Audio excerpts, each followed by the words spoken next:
Hi, this is Ricki Miller. I'm speaking to Meg Wolitzer at the Stony Brook, Southampton Writers Conference, and I have some things I want to ask you. I'd love it.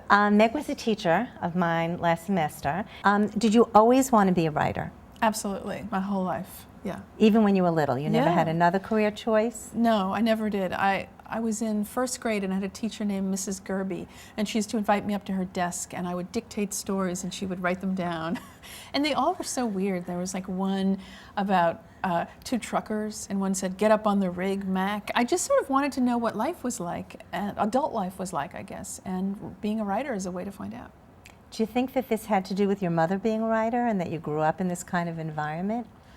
Absolutely not. Yes, absolutely. It had a lot to do with it, yeah. Because my mother, Meg Wolitzer, is a writer, and I saw her writing when I was growing up, so it was a wonderful thing. I mean, it didn't look very dramatic. She would sit there in her bathrobe, and you know, she'd be sort of poised over the keys of the typewriter back in those days, and I'd come home from school and she'd still be poised over the keys of the typewriter, but a lot had happened in between. I just didn't get to see it. But she was always incredibly encouraging, yeah. She was. That's wonderful. Yeah. Do you, can you tell us a little bit about how old you were when your first things got published and how hard it was to get published? Yeah, I sold my first novel when I was a senior at Brown, and I sold it for $5,000 to Random House, and I thought that that was going to carry me through life.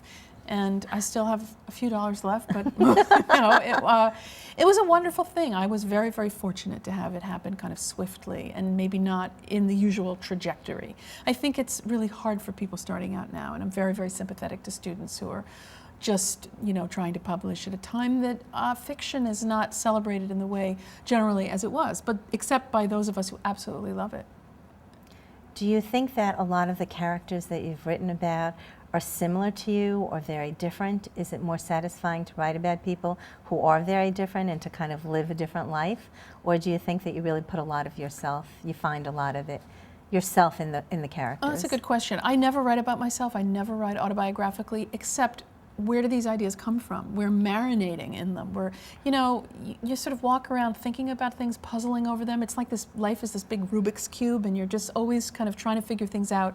And then every once in a while something pops up and you think, oh, I could explore that in depth in a novel, and you do. But I don't really, I know people who write, you know, if their name is Susan Johnson, they write a character named Susan Ponson. You know, I don't understand that. It's actually more of a male phenomenon in a way, to sort of write almost about the alter ego. Philip Roth has done that. I don't, you know, the Zuckerman books, I've never done that. And I don't know if it's out of fear or just a lack of interest. I don't think my life is terribly exciting or controversial, but I really like when I go into a novel that I can explore things that I wouldn't necessarily explore in my life. Do you find, I think most writers find that they talk to themselves all the time, they tell stories to themselves all the time, they make up things all the time. Oh, yeah. Do you find that that's a great way to pre-write? Is that how you get ideas for books, or? Well, when I was growing up, on the way to school, I had a story, a serial novel that I told myself over a whole year, and it was about these two boys, again, I don't know what it is. It was about these two boys who were the heirs to the Kraft cheese fortune, and one of them was good and one was bad.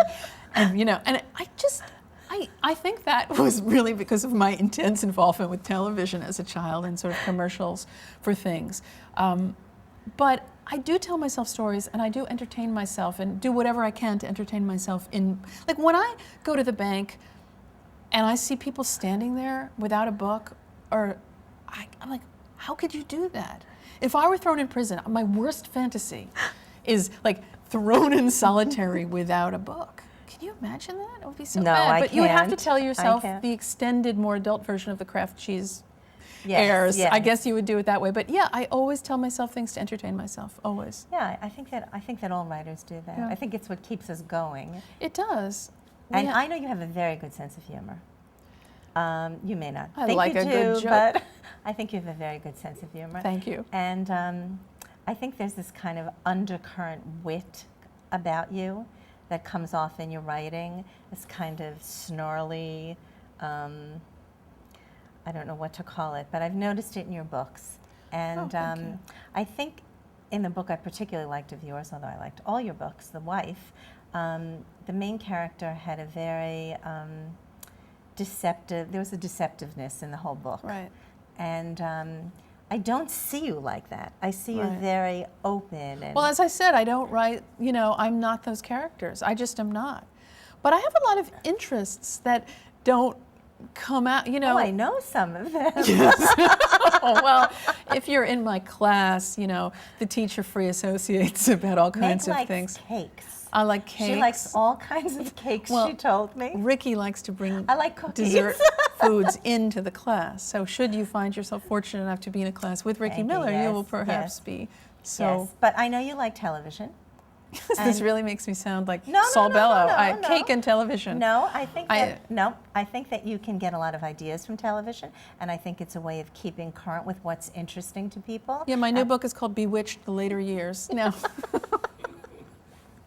No, but don't you think that that has something to do with, I think being successful as a writer, knowing what people are interested in and following current things, even if they're not highbrow or your kind of thing? Well, I think it's more, for me, it's more about input. Like, I like a lot of stimulation. I like a lot of things to read. I like to have like several books going and to watch something that interests me or just entertains me, because it does kind of lead in a very indirect way to thoughts about work. I mean, it just does. It's the strangest thing about writing, because you have to leave yourself really, really open so that you can be affected by things that you wouldn't imagine you could be affected by. So absolutely. In fact, when I was a kid growing up, I watched a lot of television, but I read so much. And my parents never once said, don't do that, because they knew that, I think, my mother in particular, that there was a lot sort of going in.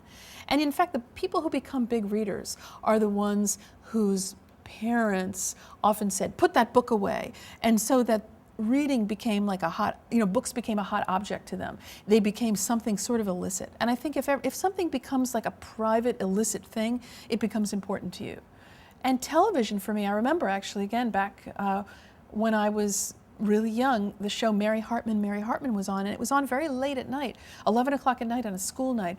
And I would watch it on my little black and white TV alone, and I would shut it off as soon as I saw foot, sort of shadow outside the door. So you didn't get in trouble? No, I didn't get in trouble. I never got in trouble. And it was me and the world of those characters. I think that what we're really talking about is being connected to characters, which you see that uniformly across fiction and television and films, all of it. I think what you just said really strikes a note. In your class, you said something that really stuck with me, and it's that you never remember the plot, you remember the characters. Right. And what makes a really good book is the characters, which really rang true to me, because I think that in order to get inside of the characters and to really make them real, that's a hard thing to do. You did some great exercises with that, too. Oh, good. Thank you. But Well, I think that, it's true of like the great novels. You do remember roughly what the plot is, but if you think about a novel like Madame Bovary, which I adore, it's really about her character, her narcissism, who she was, that brought about her downfall, as opposed to what the downfall was, so specifically. What do you do to get inside the head of the character? I mean, how do you make a character really become real for the reader? It's sort of that you get the percentage right. You get the percentage right of yourself who can imagine anything. You have to be not afraid of anything. You have to not be sort of disgusted by things. And you have to do that thing that someone said, which is write as if everyone you know were dead. And then you can be free enough to go elsewhere and know that your own ego is not going anywhere, and you can return to yourself at the end of the workday.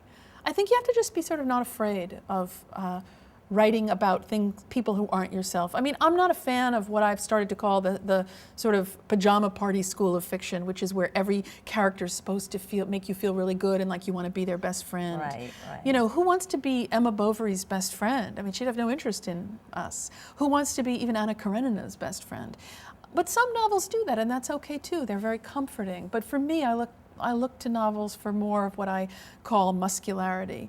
And sometimes it's a real reach for yourself. You have to really go outside yourself and think, is there anything I can't imagine? Is there anything, like when I said jokingly, but almost only half jokingly, I could not imagine being in jail without a novel.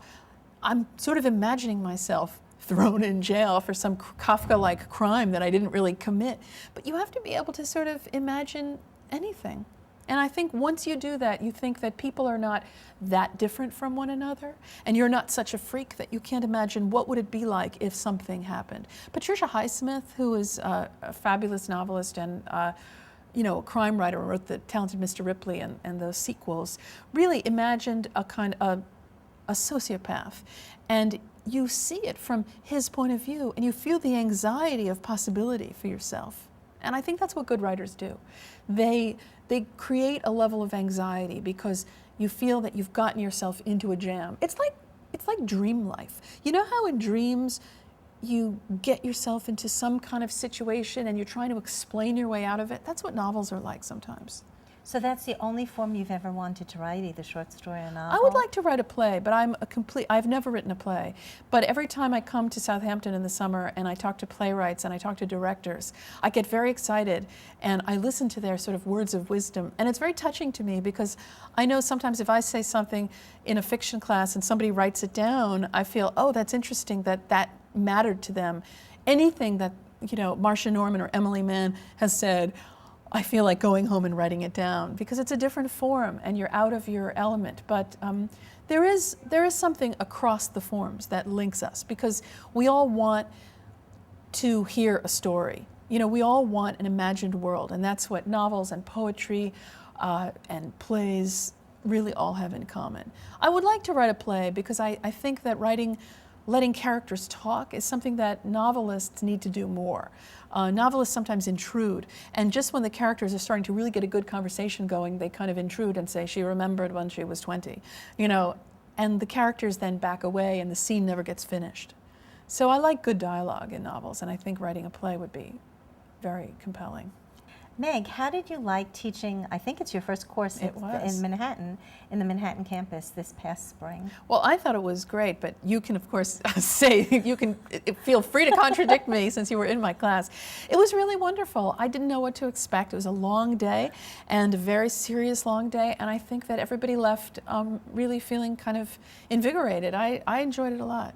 Meg taught a class for 5 Saturdays, and it was from 10 to 6, which is really a long time for most of us to sit, no matter how wonderful Meg is. And the class, she made up games, she did different activities for us because we were getting tired of sitting for so long. And I still use those games with friends of mine. They were wonderful. Oh, excellent. So we had a great time. It was wonderful. I think there's something really nice about a short burst in which you have to use every moment really well. You've been at the conference for several years teaching here.